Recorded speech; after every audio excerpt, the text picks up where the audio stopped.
Learning objectives.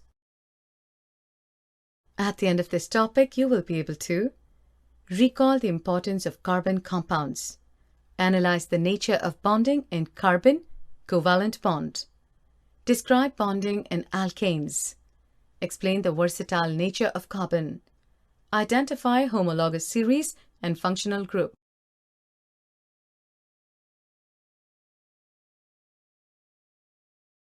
Introduction. Meena and her grandmother are going back from their walk. I came to know about the importance of compounds to us. I wanted to know more about them as they play an important role in our lives. Sure, Meena. I will be telling you about some more interesting compounds and their properties. Also, I shall tell you about carbon, an element which is of immense significance to us in both its elemental form and in the combined form. Before that, can you tell me some examples of items which contain carbon? Paper, wood, cardboard. Right. Books or many of the things that you listed are all based on this versatile element, carbon. In addition, all living structures are carbon-based. The amount of carbon present in the Earth's crust and in the atmosphere is quite meager. The Earth's crust has only 0.02% carbon in the form of minerals like carbonates, hydrogen carbonates, coal and petroleum. And the atmosphere has 0.03% of carbon dioxide. In spite of this small amount of carbon available in nature, the importance of carbon seems to be immense. Shall we begin this chapter, Meena? Yes, grandmother. Bonding in carbon, the covalent bond. Let us now study the properties of some carbon compounds. Melting and boiling points of some carbon compounds are given in the table. From the data on the boiling and melting points of the above compounds, we can conclude that the forces of attraction between these molecules are not very strong. Since these compounds are largely non-conductors of electricity, we can conclude that the bonding in these compounds does not give rise to any ions. Let us now look at the electronic configuration of carbon. The atomic number of carbon is 6. What would be the distribution of electrons in various shells for carbon? How many valence electrons will carbon have? Elements forming ionic compounds achieve this by either gaining or losing electrons from the outermost shell. In the case of carbon, it has 4 electrons in its outermost shell and needs to gain or lose 4 electrons to attain noble gas configuration. If it were to gain or lose electrons, 1. It could gain 4 electrons forming C4- anion. But it would be difficult for the nucleus with 6 protons to hold on to 10 electrons. That is, 4 extra electrons. 2. It could lose 4 electrons forming C4+ cation. But it would require a large amount of energy to remove 4 electrons, leaving behind a carbon cation with 6 protons in its nucleus, holding on to just 2 electrons. Carbon overcomes this problem by sharing its valence electrons with other atoms of carbon or with atoms of other elements. The simplest molecule formed in this manner is that of hydrogen. As you've learned earlier, the atomic number of hydrogen is 1.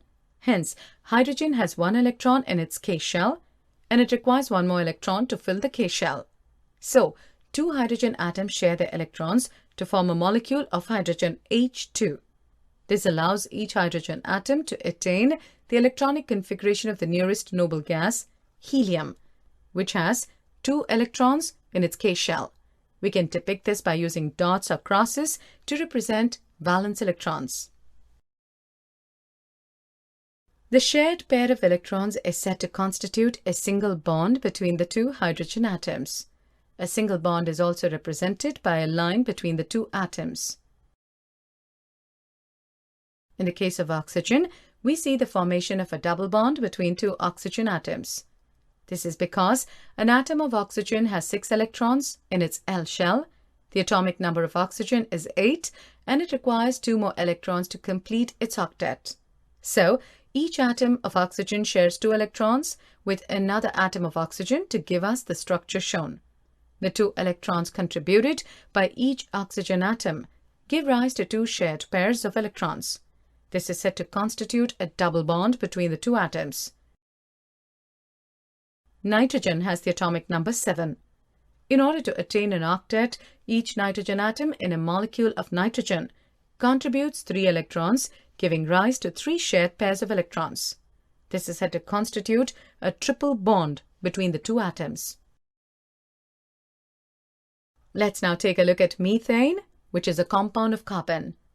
Methane is widely used as a fuel and is a major component of biogas and compressed natural gas, CNG. It's also one of the simplest compounds formed by carbon. Methane has a formula CH4. Hydrogen, as you know, has a valency of 1. Carbon is tetravalent because it has 4 valence electrons. In order to achieve noble gas configuration, carbon shares these electrons with 4 atoms of hydrogen, as shown. Such bonds, which are formed by the sharing of an electron pair between 2 atoms, are known as covalent bonds. Covalently bonded molecules are seen to have strong bonds within the molecule, but intermolecular forces are small. This gives rise to the low melting and boiling points of these compounds. Since the electrons are shared between atoms and no charged particles are formed, such covalent compounds are generally poor conductors of electricity. The number of carbon compounds whose formulae are known to chemists was recently estimated to be about 3 million. This outnumbers by a large margin the compounds formed by all the other elements put together. The nature of the covalent bond enables carbon to form a large number of compounds. 2 factors noticed in the case of carbon are: 1. Carbon has a unique ability to form bonds with other atoms of carbon, giving rise to large molecules. This property is called catenation. These compounds may have long chains of carbon, branch chains of carbon, or even carbon atoms arranged in rings. Compounds of carbon which are linked by only single bonds between the carbon atoms are called saturated compounds. Compounds of carbon having double or triple bonds between their carbon atoms are called unsaturated compounds. Silicon forms compounds with hydrogen which have chains of up to 7 or 8 atoms, but these compounds are very reactive. The carbon-carbon bond is very strong and hence stable. This gives us the large number of compounds with many carbon atoms linked to each other. 2. Since carbon has a valency of 4, it is capable of bonding with 4 other atoms of carbon or atoms of some other monovalent element. Compounds of carbon are formed with oxygen, hydrogen, nitrogen, sulfur, chlorine, and many other elements, giving rise to compounds with specific properties which depend on the elements other than carbon present in the molecule. Versatile nature of carbon. Saturated and unsaturated carbon compounds. Let's arrive at the structure of simple carbon compounds stepwise. The first step is to link the carbon atoms together with a single bond. Step 2. Use the hydrogen atoms to satisfy the remaining valencies of carbon. Let's depict the molecular formula of ethane, C2H4 stepwise. Each carbon atom gets 2 hydrogen atoms. We see that 1 valence per carbon atom remains unsatisfied. This can be satisfied only if there is a double bond between the 2 carbons, giving us molecular structure.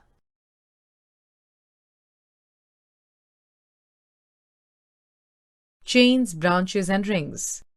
We have seen that carbon compounds, methane, ethane, and propane, containing respectively 1, 2, and 3 carbon atoms, formulae and structures of saturated compounds of carbon and hydrogen are mentioned in the table. Let's take another look at butane. If we make the carbon skeleton with 4 carbon atoms, we see that 2 different skeletons are possible. Filling the remaining valencies with hydrogen gives us the pattern as shown.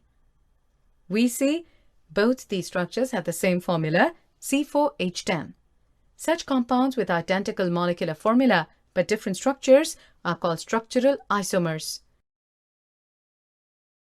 In addition to straight and branched carbon chains, some compounds have carbon atoms arranged in the form of a ring.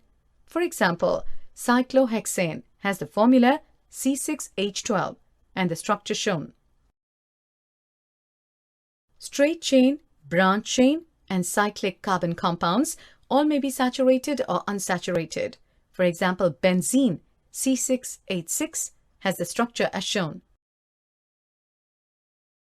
All these carbon compounds which contain just carbon and hydrogen are called hydrocarbons.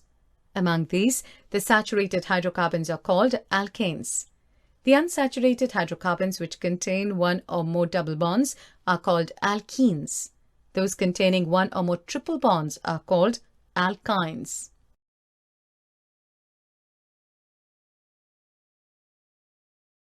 Will you be my friend?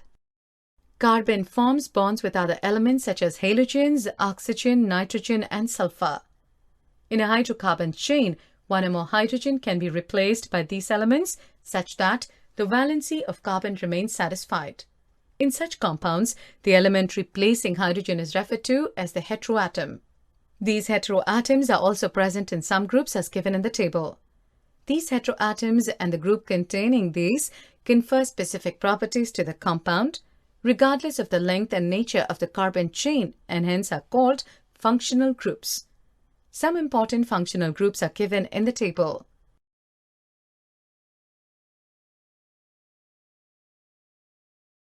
Free valency or valencies of the group are shown by the single line. The functional group is attached to the carbon chain through this valency by replacing one hydrogen atom or atoms.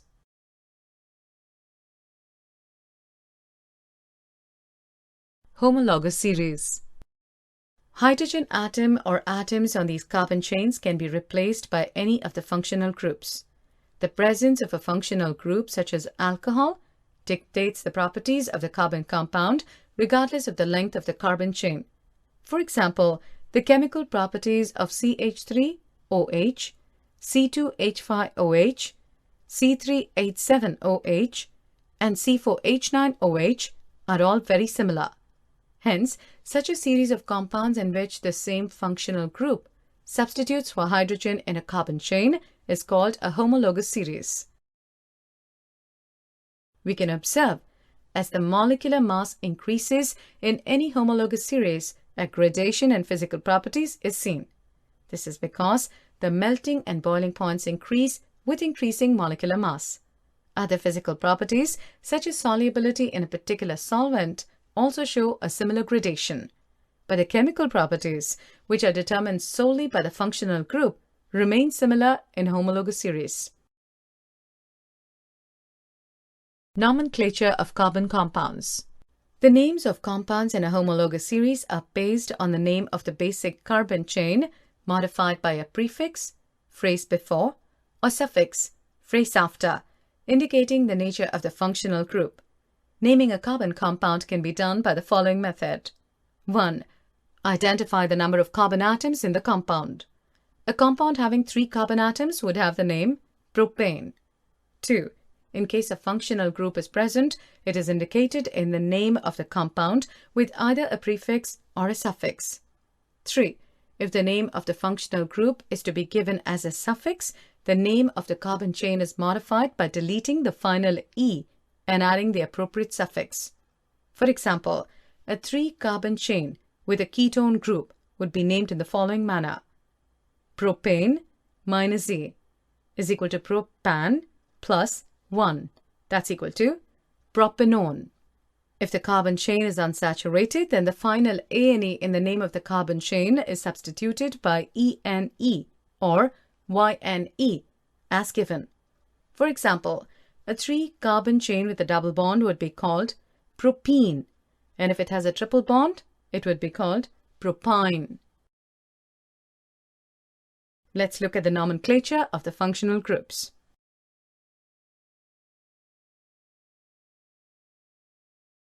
Summary. Let's summarize the topic. Today we have learnt carbon is a versatile element that forms the basis for all living organisms and many of the things that we use. The compounds of carbon whose formulae are identified to chemists was estimated to be approximately 3 million. Compounds with identical molecular formula but different structures are called structural isomers. A series of compounds in which the same functional group substitutes for hydrogen in a carbon chain is called homologous series.